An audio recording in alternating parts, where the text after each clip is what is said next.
இங்க ஒரு பிரெக்னன்ட் லேடியும் அவளுடைய பொண்ணையும் யாரோ ஒருத்தர் கொலை பண்ற மாதிரி ஒரு பொண்ணு கனவு காண்றா. பார்த்தா அவ ஹீரோவுடைய பேஷண்ட் தான். அந்த கனவுல வந்த 2 பேருமே ஹீரோயின் தான். அதை பார்த்து பயந்த அவ உடனே ஹீரோ கிட்ட இதுக்கப்புறம் உங்களோட ட்ரீட்மெண்ட் எனக்கு வேண்டாம்னு சொல்லிட்டு ஹீரோயின் கிட்ட கொஞ்சம் கேர்ஃபுல்லா இருங்கன்னு சொல்லிட்டு போயிடுறா. உடனே ஹீரோயினி ஹீரோ கிட்ட அவங்க தான் உங்க ட்ரீட்மெண்ட் பிடிக்கலன்னு சொல்றாங்கல்ல, நீங்க ஏன் ஃபோர்ஸ் பண்ணி அவங்களுக்கு ட்ரீட்மெண்ட் கொடுத்துட்டு இருக்கீங்கன்னு சொல்லி கேட்கும்போது அப்பதான் ஹீரோ ஒரு விஷயத்த ஷேர் பண்றான். அந்த பொண்ணுக்கு கல்யாணம் ஆகி 6 வயசுல ஒரு பையன் இருந்திருப்பான். ஆனா அவனுக்கு பேச்சு வராம இருந்திருக்கும். பேச்சு வரலனாலும் அவன் டிராயிங் சூப்பரா பண்ணுவான். ஆனா அவன் என்னெல்லாம் டிராயிங் வரையறானோ அது எல்லாமே அப்படியே நடந்திருக்கு. அவன் வரைகிற எல்லா டிராயிங்கும் கிடையாது, அவன் ரெட் கலர் யூஸ் பண்ணி வரைஞ்ச டிராயிங்ல இருக்கிற எல்லாமே அப்படியே நடந்திருக்கு. அப்படிதான் அந்த பையன் அவங்க வீட்டு பக்கத்துல இருக்கிறவங்களுடைய பப்பி கார்ல அடிபட்டு சாகுற மாதிரி வரைஞ்சிருக்கான். அதே மாதிரி நடந்திருக்கு. அதுக்கப்புறம் அந்த பையனுடைய மிஸ் ஆக்சிடென்ட் ஆகி கை உடைஞ்ச மாதிரி வரைஞ்சிருக்கான். அதுவும் அதே மாதிரி நடந்திருக்கு. அப்புறம் அந்த பையனுடைய அப்பா வேற ஒரு பொண்ணோட அஃபேர்ல இருந்து அது அந்த பொண்ணுடைய ஹஸ்பண்டுக்கு தெரிஞ்சு 2 பேர்த்தையும் கொலை பண்ற மாதிரி வரைஞ்சிருக்கான். எக்ஸாக்டா அதுவும் அப்படியே நடந்திருக்கு. இதையெல்லாம் ஹீரோயின் கிட்ட சொன்னது உடனே அவ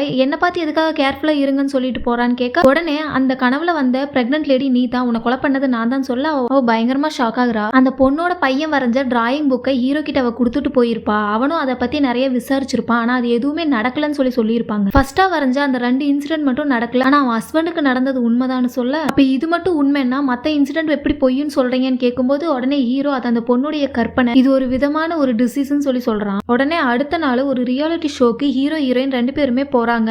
அங்க ஆத்மா மாந்திரீகம் எல்லாம் இருக்குங்கிறவங்க ஒரு பக்கம், அதெல்லாம் கட்டுக்காத மூட நம்பிக்கை அப்படிங்கிறவங்களும் இன்னொரு பக்கம். அதுதான் அந்த ப்ரோக்ராம். அங்க போய் ஹீரோ இந்த ஆத்மா அமானுஷ்யம் இது எல்லாமே போய் மக்களை ஏமாத்துறதுக்காக, மக்களை ஏமாத்தி அவங்க கிட்ட பணம் சம்பாதிக்கிறதுக்காக ஒரு சில ஆட்கள் பண்றாங்கன்னு சொல்ல உடனே ஆப்போசிட்ல இருந்த ஒருத்தர் இங்க தொழில் பண்றவங்கல ஃப்ராடுங்களும் இருக்காங்க, நான் இல்லைன்னு சொல்லல, அதுக்காக ஆத்மா அமானுஷ்யம் எல்லாம் பொய்ன்னு சொல்லாதீங்கன்னு சொல்றாங்க. ஒரு ஃபேமஸ் சைக்காட்டிஸ்டா இருந்து இப்ப பேய் பிசாசு ஆத்மா அமானுஷ்யம் எல்லாம் நம்பிக்கை இருக்குன்னு சொல்லி அப்படியே சாமியாரா மாறின ஒரு டாக்டரை வர சொல்றாங்க. அவரும் ஃபர்ஸ்ட் நான் ஆத்மா அமானுஷ்யம் எல்லாம் பொய்ன்னு தான் நினைச்சிட்டு இருந்தேன், ஆனா அதுக்கப்புறம் அது உண்மைங்கிறது உணர்ந்ததுக்கு அப்புறம் தான் நான் டாக்டர் வேலையவே விட்டுட்டு இந்த வேலைக்கு வந்தேன்னு சொல்றாரு. உடனே ஹீரோ இதுக்கெல்லாம் ப்ரூஃப் வேணும்னு சொல்லி கேட்க ஆல்ரெடி பேசின அந்த சாமி நான் சொல்ற ஒரு வீட்டுல ஒரு நாள் மட்டும் அவரை தனியா இருந்துட்டு வர சொல்லுங்க, அப்படி அவர் அங்க நல்லபடியா இருந்துட்டு வந்துட்டாரு அப்படின்னா நான் என்னுடைய தொழிலையே விட்டுறேன்னு சொல்ல ஹீரோவும் சேலஞ்சுக்கு ஓகே சொல்லிடுறான். அதுக்கப்புறம் அந்த வீட்டை கூட்டிட்டு போய் காமிச்சிட்டு இந்த வீட்டோடைய சாவி என்கிட்ட இல்ல, அந்த வீட்டோட ஓனர் அட்ரஸ் தரேன்னு சொல்லி அட்ரஸ் கொடுக்குறாங்க. உடனே ஹீரோயின் 2 பேருமே அங்க போய் பாக்குறாங்க. அங்க போய் பார்க்கும்போது ஹீரோ கிட்ட ட்ரீட்மெண்ட்டுக்கு வந்த அந்த பொண்ணுடைய வீடு தான் அது. உடனே அந்த பொண்ணோட அம்மா 2 பேருமே அந்த வீட்டை கொடுக்க முடியாதுன்னு சொல்லிடுறாங்க. உடனே ஹீரோயின் 2 பேருமே உங்க பையனை மட்டும் பார்த்துட்டு போறோம்னு சொல்ல அவங்க 2 பேரும் அழுதுட்டு ஒரு ரூம்ல போய் பாக்குறாங்க. ஒரு நாள் அந்த பையன் தூங்கிட்டு இருக்கும்போது திடீர்னு எந்திரிச்சு செவத்துல ஒரு டிராயிங்க வரைஞ்சு வீட்டை விட்டு வெளியே போயிடுறான். அவனை தேடிட்டு போன அந்த பொண்ணு கார்ல போய் அந்த பையனை ஆக்சிடென்ட் பண்ணிடுறான். அதைத்தான் அந்த பையன் அங்க வரைஞ்சும் வச்சிருக்கான். அதை பார்த்துட்டு ஹீரோயின் 2 பேருமே அப்செட்டா கீழே வரும்போது பார்த்தா அந்த பையன் டிராயிங்ல வரைஞ்சு வச்சிருந்த அந்த பப்பி நிஜமாவே கார்ல அடிபட்டு செத்து போயிருக்கு. அதை பார்த்து ஷாக் ஆன ஹீரோயின் உடனே அந்த பையனுடைய மிஸ்ஸுக்கு கால் பண்ணி கேட்கும்போது அவங்களுக்கு ஆக்சிடென்ட் ஆகி கையை உடஞ்சிருச்சுன்னு சொல்றாங்க. அப்பதான் இவங்க 2 பேர்த்துக்குமே அமானுஷ்யத்து மேல ஒரு நம்பிக்கை வருது. உடனே ஃபர்ஸ்ட் சேலஞ்ச் போட்ட அந்த சாமியை போய் 2 பேரும் மீட் பண்றாங்க. அப்பதான் அவரு நான் அந்த வீட்டை 1 வருஷத்துக்கு ரெண்ட் எடுத்திருந்தேன், ஆனா அங்க போய் ஒரு நாள் கூட என்னால் நிம்மதியா இருக்க முடியல, நான் அப்பவே திரும்பி வந்துட்டேன். அப்பதான் என்னுடைய ஃப்ரெண்டு டைரக்டர் ஒரு கதை எழுதுறதுக்காக இடம் வேணும்னு கேட்கும்போது உடனே அந்த வீட்டை பத்தி நான் சொல்லியிருந்தேன். உடனே அவர் வந்து ஒரு வாரத்துக்கு மட்டும் அந்த வீட்டை கேட்டாரு. நானும் அவருக்கு அந்த வீட்டை கொடுத்தேன். ஒருவேளை அங்க ஏதாவது தப்பா நடந்தா அதுக்கு நான் பொறுப்பு இல்லைன்னு சொல்லி ஒரு சாவி கொடுத்துருக்காரு. அதுக்கப்புறம் அந்த டைரக்டரும் அவரோட அசிஸ்டன்ட்டும் போய் அங்க உட்காந்து ஃபர்ஸ்ட் கதை எழுத பாக்குறாங்க. ஆனா அவருக்கு கண்டென்ட்டே கிடைக்கல. அதுக்கப்புறம் அந்த டைரக்டருடைய ஃப்ரெண்டும் கேர்ள் ஃப்ரெண்டும் வரேன்னு சொல்றாங்க. அவங்க வந்ததுக்கு அப்புறம் இவருக்கு ஒரு நல்ல கண்டென்ட் கிடைச்சிருக்குன்னு சொல்லி கதை எழுத ஸ்டார்ட் பண்றாரு. அவர் என்ன கதை எழுதுறாரோ அது அப்படியே அங்க நடக்குது.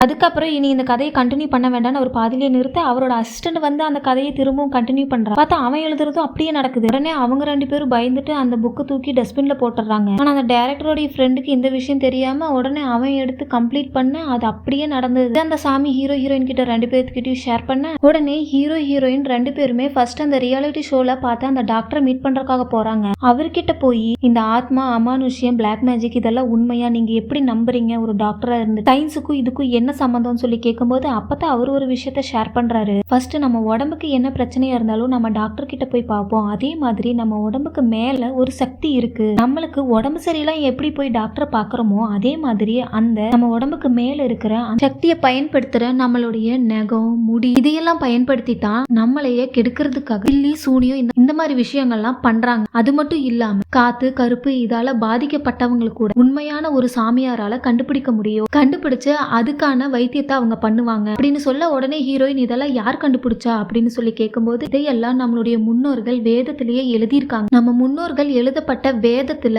அஷ்டகர்மான்னு சொல்லி இந்த பில்லி சூனியம் மாந்திரீகம் பத்தின எல்லா டீட்டெயிலுமே அப்பவே அந்த காலத்திலேயே எழுதப்பட்டிருக்குன்னு சொல்ல உடனே ஹீரோயின் கெட்டது பண்றதுக்கு வேதத்திலேயே எழுதி வச்சிருக்காங்களான்னு சொல்லும் போது தான் அந்த டாக்டர் இது கெட்டது பண்றதுக்காக எழுதப்பட்டது கிடையாது. அந்த காலத்துல எல்லாம் ஒரு ராஜா இன்னொரு நாட்டு மேல படையெடுக்கும் போது அந்த நாட்டை ஜெயிச்சு அந்த நாட்டையும் தன்னுடைய வயப்படுத்திக்குவாரு. அப்படி இருக்கும்போது அந்த நாட்டு மக்களுக்கு புதுசா வந்த ராஜா மேல எந்த ஒரு நல்ல அபிப்பிராயமும் இருக்காது. எல்லாருமே அந்த ராஜாவை வெறுக்கதான் நினைப்பாங்க. அப்போ இந்த மாதிரி நல்ல மாந்திரீகம் தெரிஞ்ச ஒரு சித்தர்கிட்ட போய் அந்த ராஜா ஒரு மந்திர மூலிகையை வாங்கிட்டு வந்து அந்த மூலிகையை சாப்பாட்டுல கலந்து அந்த நாட்டு மக்களுக்கு ஃபுல்லா விருந்து வைப்பாங்க. அந்த வசிய மூலிகை கலந்த சாப்பாட்டை சாப்பிடும்போது அந்த மக்கள் எல்லாம் அந்த ராஜாவுக்கு வசியமாயிருவாங்க. அதுக்காக கண்டுபிடிக்கப்பட்டதுதான். ஆனா இப்போ ஒரு சில பேர் அதை நல்லா தெரிஞ்சுக்கிட்டு ஒரு மனுஷனை கெடுக்கிறதுக்கு ஒரு குடும்பத்தை கெடுக்கிறதுக்கு வம்சத்தையே கெடுக்கிறதுக்கு கெட்டதா பயன்படுத்திட்டு இருக்காங்கன்னு சொல்ல அப்பதான் ஹீரோ என்னுடைய பேஷண்ட் ஒரு பொண்ணுக்கு சூனியம் பண்ணியிருக்காங்களா இல்லையான்னு சொல்லி கண்டுபிடிக்கணும்னு சொல்லி கேட்க உடனே அந்த டாக்டர் அதுக்கு அந்த பொண்ணு தான் வரணும்னு சொல்றாரு. உடனே மறுபடியும் ஹீரோ ஹீரோயின் 2 பேருமே அந்த பொண்ணை போய் மீட் பண்ணி நடந்ததெல்லாம் சொல்ல அந்த பொண்ணும் போய் அவங்கள மீட் பண்றா. அப்பதான் அவர் அந்த பொண்ணோட தலைமுடியை எடுத்து பாத்திரத்துல இருக்கிற ஒரு தண்ணிக்குள்ள போடும்போது தான் அவருக்கு ஒரு விஷயம் தெரியுது. இந்த பொண்ணோடைய ரத்த சம்பந்தப்பட்ட எல்லாத்துக்குமே மொத்தமா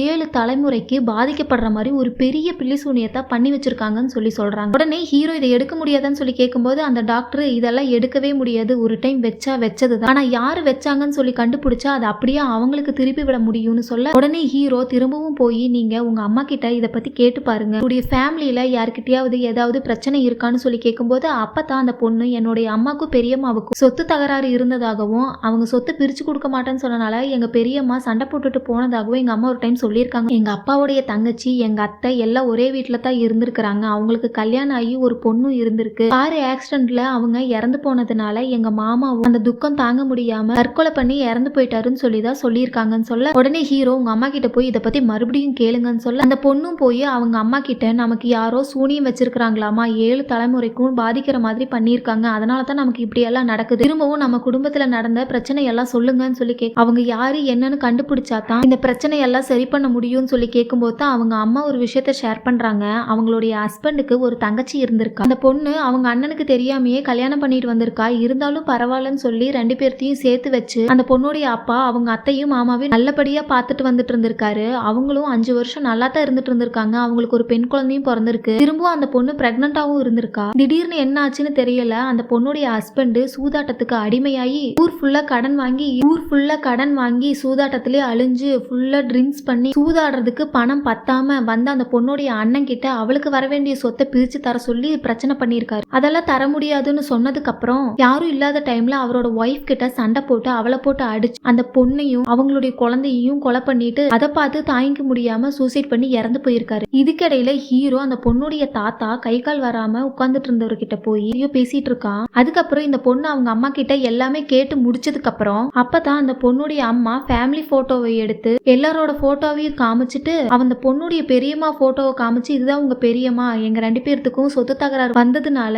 இவ வீட்டை விட்டு சண்டை போட்டுட்டு போயிட்டான்னு சொல்லும்போது அதை பார்த்தது ஹீரோயின் ஷாக் ஆகுறா. ஏன்னா அந்த லேடி ஹீரோயினோட அம்மா. உடனே ஹீரோயின் பயந்து போய் அவங்க அம்மா கிட்ட எல்லாத்தையும் பேக் பண்ணி ஊற விட்டே போகணும்னு சொல்ல உடனே அவங்க அம்மா எதுக்காக போகணும்னு சொல்லி கேக்குறாங்க. அப்பதான் ஹீரோயின் உனக்கு ஒரு தங்கச்சி இருந்தாங்கல்ல, நீ அவங்க கிட்ட சொத்துக்கு சண்டை போட்டுட்டு வெளியே வந்துட்டல, இப்ப நீ அவங்களுக்கு பிலிசூனியம் வச்சது அவங்க கண்டுபிடிச்சிட்டாங்க, இப்ப நீதான்னு தெரிஞ்சிருச்சு, நம்ம இங்க இருந்தோம்னா அவங்க உடனே நம்மளுக்கு திருப்பி விட்டுருவாங்க, நம்ம இங்க இருந்து உடனே கிளம்பலாம்னு சொல்லிட்டு இருக்கா. அப்பதான் ஹீரோ அந்த பொண்ணுக்கு போன் பண்ணி நீங்க ஒரு நிமிஷம் கூட அங்க இருக்க கூடாது, உடனே கிளம்பி உங்க பழைய வீட்டுக்கு வாங்கன்னு சொல்லி கூப்பிட உடனே அந்த பொண்ணும் அங்க போயிடுறா. அங்க ஆல்ரெடி ஹீரோ மீட் பண்ணி பேசின அந்த சாமியும் இருக்காரு. அது மட்டும் இல்லாம அந்த பில்லி சூனியத்தை ஒரு பெரிய மாட்டோட தலையில தான் பண்ணிருப்பாங்க, அதையும் எடுத்து வச்சிட்டு இருப்பாங்க. உடனே இந்த பொண்ணு போய் எதுக்காக என்ன இவ்வளவு அவசரமா வர சொன்னீங்கன்னு கேட்கும்போது அப்பதான் ஹீரோ ரெக்கார்ட் பண்ணி வச்சிருந்ததை எடுத்து அவகிட்ட கொடுக்க பார்த்தா அவங்க தாத்தா ஒரு விஷயத்த ஷேர் பண்ணிருக்காரு. அந்த பில்லி சூனியம் வச்சதே அவங்க தாத்தாவா தான் இருக்கும். எதுக்காக அப்படின்னா அவரோட பொண்ணுக்கு கல்யாணம் ஆகி குழந்தையே இருந்திருக்காது. அந்த சமயத்துல அவங்க மாப்பிள்ளையோடைய தங்கச்சி கல்யாணம் ஆகி அவங்களுக்கு குழந்தை பிறந்து மறுபடியும் 5 வருஷம் கழிச்சு திரும்பவும் அவ மாசமா இருக்கிறது அவளால ஏத்திருக்கவே முடியாது. அவங்க எல்லாருமே ரொம்ப சந்தோஷமா இருப்பாங்க. ஆனா இவளுக்கு குழந்தை இல்லைன்னு இதுக்கப்புறம் கொஞ்ச நாள் போயிட்டா அவ குழந்தைங்க இருக்கிறதுனால இவளுடைய வீட்டுக்காரரு சொத்த பூரா அவ தங்கச்சி பேர்ல எழுதி வச்சிருவாருன்னு சொல்லி வந்து அப்பா கிட்ட அழுதுட்டு அவ நல்லாவே இருக்கக்கூடாது, அவ குடும்பமே சீரழிஞ்சு போகணும், அந்த மாதிரி ஏதாவது பண்ணுங்கன்னு சொல்ல அவங்க அப்பாவும் இப்படி பண்றது பிடிக்காம தான் உன்னுடைய அக்கா என்னை விட்டுட்டே போயிட்டா, எனக்குன்னு இருக்கிறது நீ மட்டும்தான், நீ என்ன சொன்னாலும் நான் செய்யறேன் அப்படின்னு சொல்லும் போது கரெக்டா அந்த பொண்ணும் வந்துடுறா.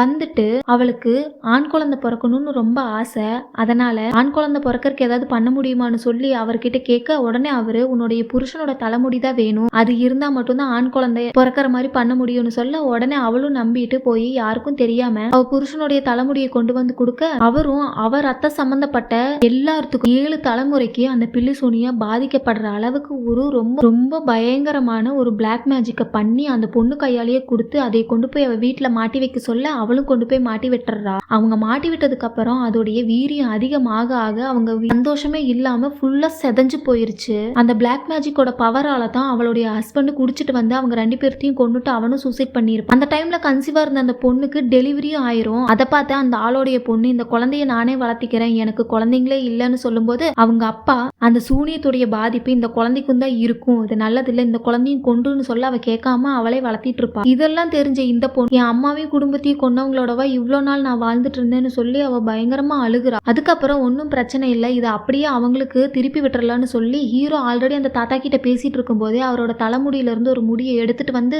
அதுல போட்டு அவங்களுக்கே திருப்பி விட்டு அந்த மண்டபத்தை எரிச்சிருவாங்க. உடனே அதை பண்ணுனதும் அந்த தாத்தா கை கால் வராம இருந்தவர் உடனே எந்திரிச்சு வந்துருவாரு. எந்திரிச்சு வந்து அவரோட பொண்ணு கிட்ட எல்லாமே முடிஞ்சு போச்சு, நான் அன்னைக்கே சொன்னல அந்த பொண்ணை கொன்னுருன்னு சொல்லி, இப்ப அவளுக்கு எல்லாமே தெரிஞ்சு போச்சு, இது மட்டும் இல்லாம அந்த சூனியத்தை அப்படியே நம்மளுக்கு திருப்பி விட்டுட்டாங்க அப்படின்னு சொன்னதும் 2 பேரும் திடீர்னு பைத்தியம் பிடிச்ச மாதிரி சிரிக்க ஆரம்பிச்சு 2 பேருமே சூசைட் பண்ணிக்கிறாங்க. இதையெல்லாம் வந்து பார்த்த ஹீரோ அந்த பொண்ணு எல்லாருமே ஷாக் ஆகுறாங்க. அப்பதான் ஹீரோயின் ஓடி வந்து இந்த சூனியத்துக்கும் என் அம்மாவுக்கும் எந்த சம்பந்தமும் கிடையாது, அவங்க அப்பா அப்படி பண்றது பிடிக்காம தான் அவங்க வீட்டை விட்டு வெளியே வந்திருக்காங்கன்னு சொல்ல உடனே ஹீரோ எங்களுக்கு எல்லாமே தெரியும், நீ பயப்படாதேன்னு சொல்லி சொல்றான். அப்பதான் அவங்க கூட இருக்கிற அந்த சாமி இதோட எல்லாமே முடிஞ்சு போச்சு, இனி இந்த பொண்ணுக்கு எந்த பிரச்சனையும் வராது, இதுக்கப்புறம் நீ தைரியமா உன்னுடைய புது வாழ்க்கையை ஸ்டார்ட் பண்ணலாம்னு சொல்லும்போது அப்பதான் ஹீரோ சொல்றான், இல்ல இது இப்பதான் ஸ்டார்ட் ஆயிருக்குன்னு சொல்ல அந்த சாமி நீ எப்படி சொல்ற அப்படின்னு சொல்லும்போது, ஆமா இது யார் பண்ணாங்களோ அவங்களுக்கு அப்படியே திருப்பி விட்டுருக்கோம், அப்போ அவங்களுடைய ரத்த சொந்தம் எல்லாத்தையுமே இது பாதி, அப்படி பார்க்கும்போது ஹீரோயினுடைய அம்மாவும் அவருடைய ரத்த சொந்தம் தானே, அப்போ ஹீரோயினுக்கும் இது பாதிக்குள்ளன்னு சொல்ல உடனே அவ பயந்தவ திடீர்னு சிரிக்க ஆரம்பிக்கிறா.